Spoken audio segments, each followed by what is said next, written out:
pas, regardez ce qui arrive, vous êtes sérieux? Vous êtes sérieux là? Faites pas les cons les mecs, putain, il y a des mères de famille.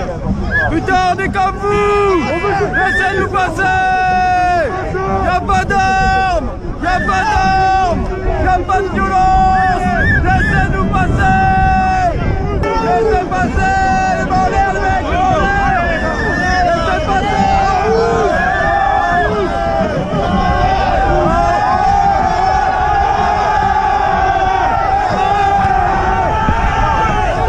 On s'en bat les couilles.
C'est vous là, allez.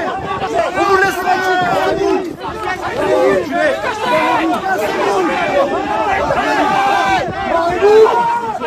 Laissez-nous tranquille, laissez-les partir. Laissez-les partir. Laissez-les partir. Ça sert à rien ici. Laissez les gars, laissez.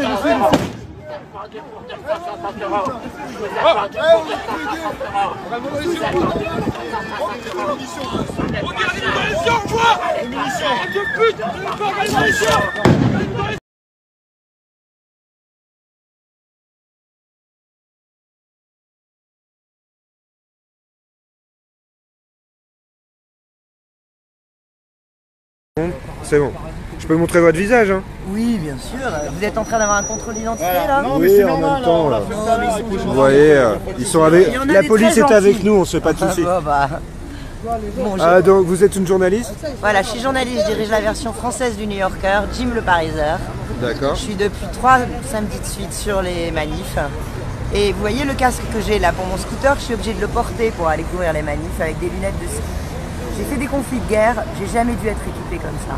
Alors on parle d'une grande démocratie. C'est symbolique ce que vous nous dites là. On parle d'une grande démocratie, on parle de défendre les institutions depuis 2 jours, que ce soit Castaner, que ce soit Benjamin Griveaux.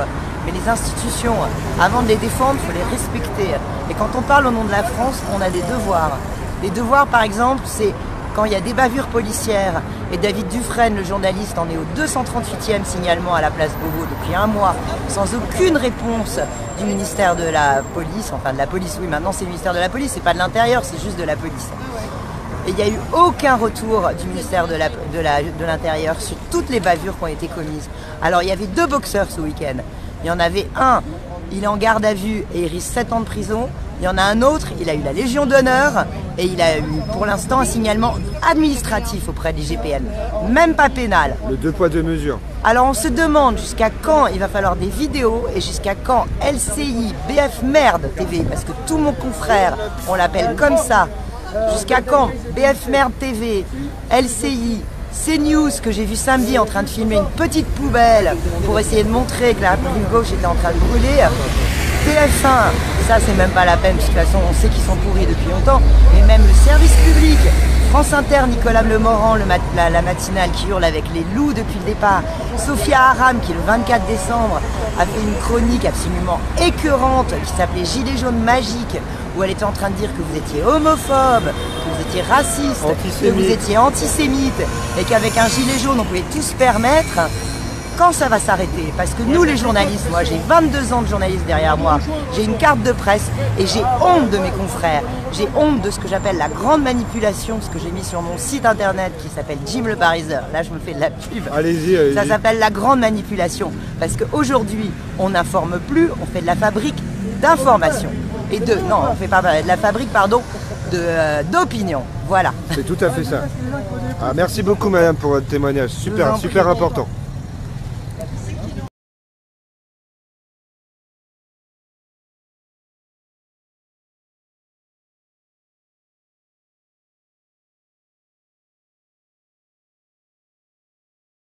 Non, non, non. Il faut comparer les Gilets jaunes aux jacqueries, à la guerre des farines et à toute la violence pré-révolutionnaire populaire. La Révolution française, c'est vraiment la prise du pouvoir de la bourgeoisie. Dans l'affaire des Gilets jaunes, la bourgeoisie ne prendra pas le pouvoir parce qu'elle l'a déjà. On est à la fin d'un cycle. Je pense que le cycle qui vient de s'ouvrir, c'est le retour du peuple après vraiment 2 siècles, virgule quelque chose de dictature totale idéologique de la bourgeoisie capitaliste. Et là, c'est la fin de ça. Je considère le mouvement des Gilets jaunes, auquel j'adhère, mais à corps et âme, j'en ai pleuré de bonheur, quoi. Je veux dire, ça y est, le peuple se réveille. C'est le réveil du peuple français. Ce peuple français qu'on calomnie, qu'on bafoue, qu'on exaspère depuis des décennies et des décennies, qui se réveille, et il est encore là. Il est encore là. La France n'est pas morte, le peuple français est encore là.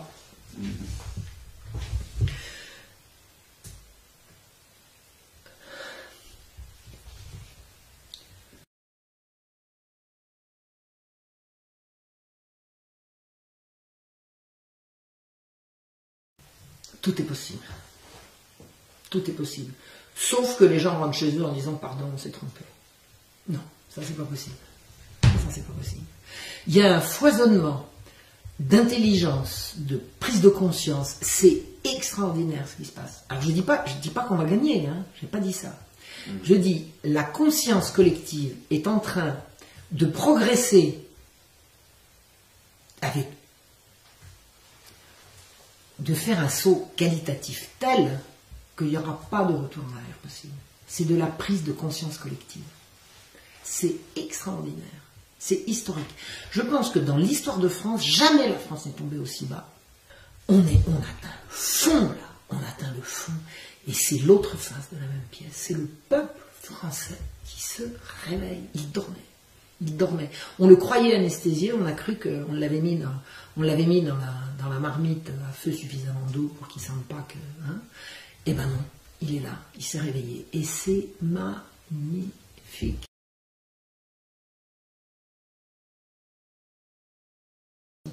On est collectivement, qu'est-ce que c'est qu'une nation? C'est un ensemble de gens qui obéissent aux mêmes règles, à la même morale, à la même globalement, qui vivent ensemble sans se mettre sur la figure, sans se mentir, sans se... C'est beau une nation, c'est beau une nation, c'est beau une patrie, c'est beau de se battre pour la patrie. Je veux dire, participer au bien commun, je trouve ça très bien.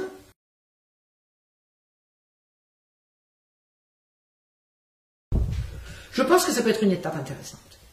Je pense que ça ne peut pas être la panacée, ça ne peut pas être la panacée, on ne peut pas demander au peuple de se gouverner parce que ça n'a plus de sens, gouverner n'a plus de sens, donc je crois à la hiérarchie, je crois à beaucoup de choses comme ça, il n'y a qu'à regarder comment ça fonctionnait avant pour savoir que ça ne peut pas fonctionner à coup de référendum, mais il me semble qu'il faut obtenir ce référendum et le faire marcher sur un ou deux trucs très importants et ensuite remettre en marche des institutions qui fonctionnent.